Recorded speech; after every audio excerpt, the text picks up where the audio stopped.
근데 여기서 이제 하나 짚고 넘어가야 되는 것이 연말이잖아요. 작년에만 예외적으로 안 빠졌어.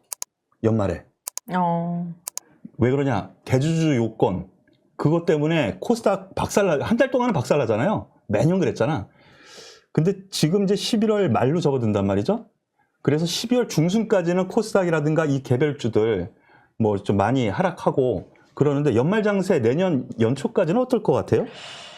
사실 뭐 시장이라는 게 뭐 예상대로 가면 좋겠지만 뭐 항상 그랬던 것 같아요. 예상이 어느 정도 맞더라도 그 예상에 맞췄다고 내가 수익이 나지는 않더라고요. 예상은 맞췄는데 내가 엉뚱한 종목을 들고 있으면 수익은 안 나요. 그죠? 하락장에서도 당연히 오르는 종목이 있고 상승장에서도 빠지는 종목이 있기 때문에 시장을 예상을 했으면 그 예상에 맞는 종목을 사는 게 맞는데 제가 생각할 땐 지금 보시면 아시겠지만 뭐 오늘 금리 인상도 했죠.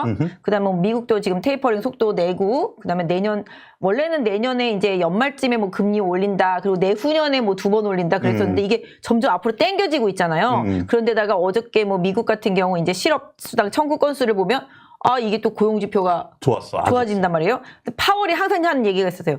인플레는 내가 어느 정도까지 기다리는데 고용지표는 본다. 고용지표가 완전 고용에 가까워지면은 금리를 올리겠다라는 식으로 얘기를 했었는데 그래서 지금 이제 확률적으로 FOMC 그 의사로 까서 보니까 이제 내년 한 중반대에 이제 금리를 올릴 수 있는 그 정도 수준까지 오다 보니까 시장이 이제 미국 시장도 그렇고 국내 시장도 그렇고 이제 화들짝 놀란 거죠. 그러면서 이제 성장주 섹터가 사실은 어제 미국 시장은 성장주 기술주들이 빠졌다가 나중에 다 올라오기는 했는데 네, 우리 시장은 오늘 금리 인상을 했는데도 불구하고 환율이 쭉쭉 올라가더라고요.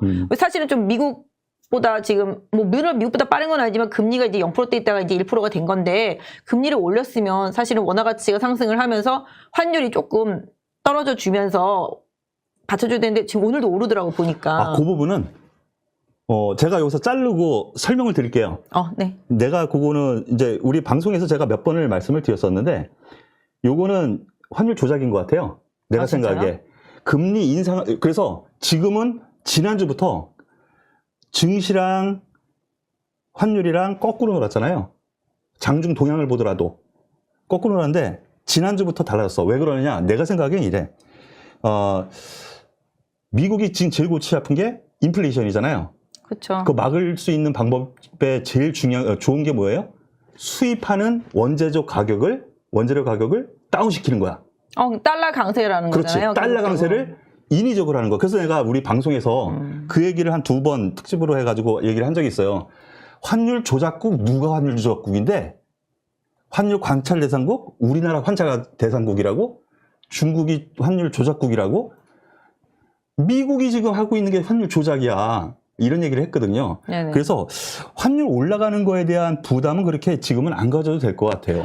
근데 저는 이제 뭐 증권회사에서 주식하는 입장에서 환율이 올라가고 안 올라가고 그러는 게 사실은 좀 중요한 게 지금 뭐 오늘도 사실은 그러니까 기본적인 개념상 원화 가치가 당연히 올라가야 되잖아요. 금리를 올리면. 그렇게 되면은 당연히 환율이 좀 떨어져 주면서 어느 정도 맞아 떨어져야 되는데 전혀 그렇지 않다라는 거잖아요. 그러다 보니까 지금 원화가 지금 1190원대잖아요.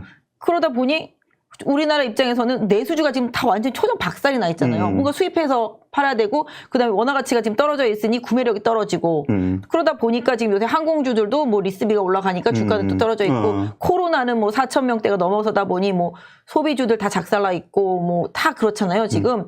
그래서 국내 환경적으로 봤을 때 사실 이렇잖아요.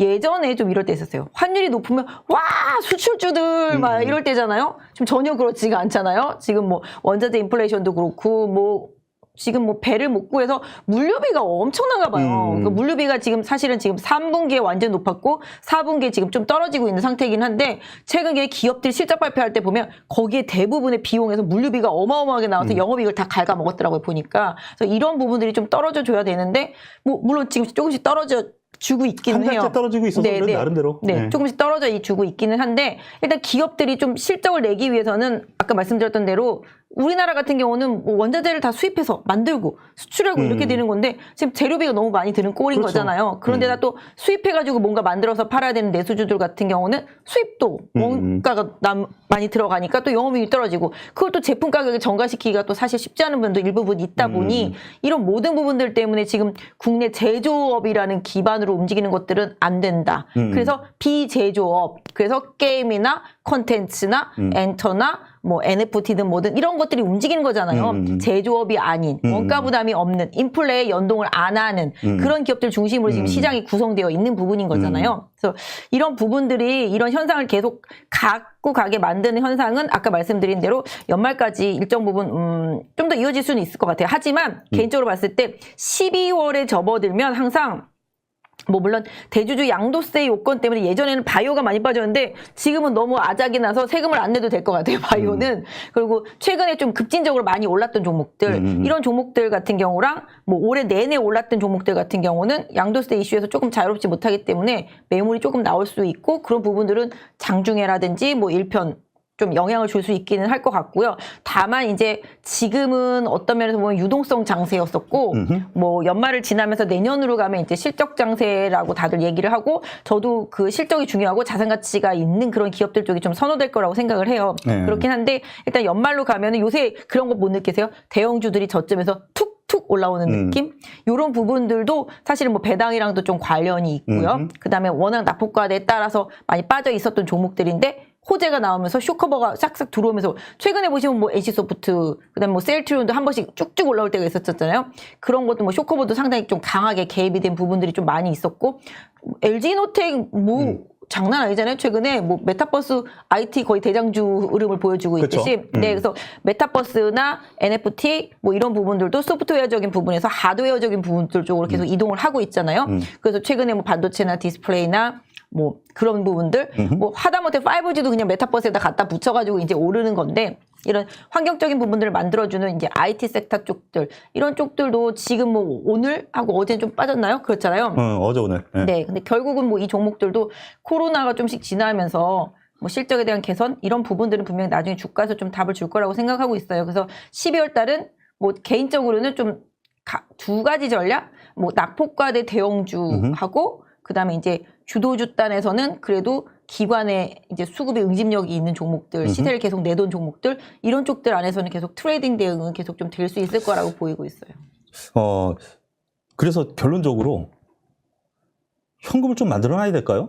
저는 항상 현금을 30% 이상 가져가야 된다고 생각해요. 저는 강세장에서도 저는 30%는 현금을 가져가요. 저는 100% 쥐다가 요즘 들어서 수익 꽤 난 거 한 2종목 날렸거든요.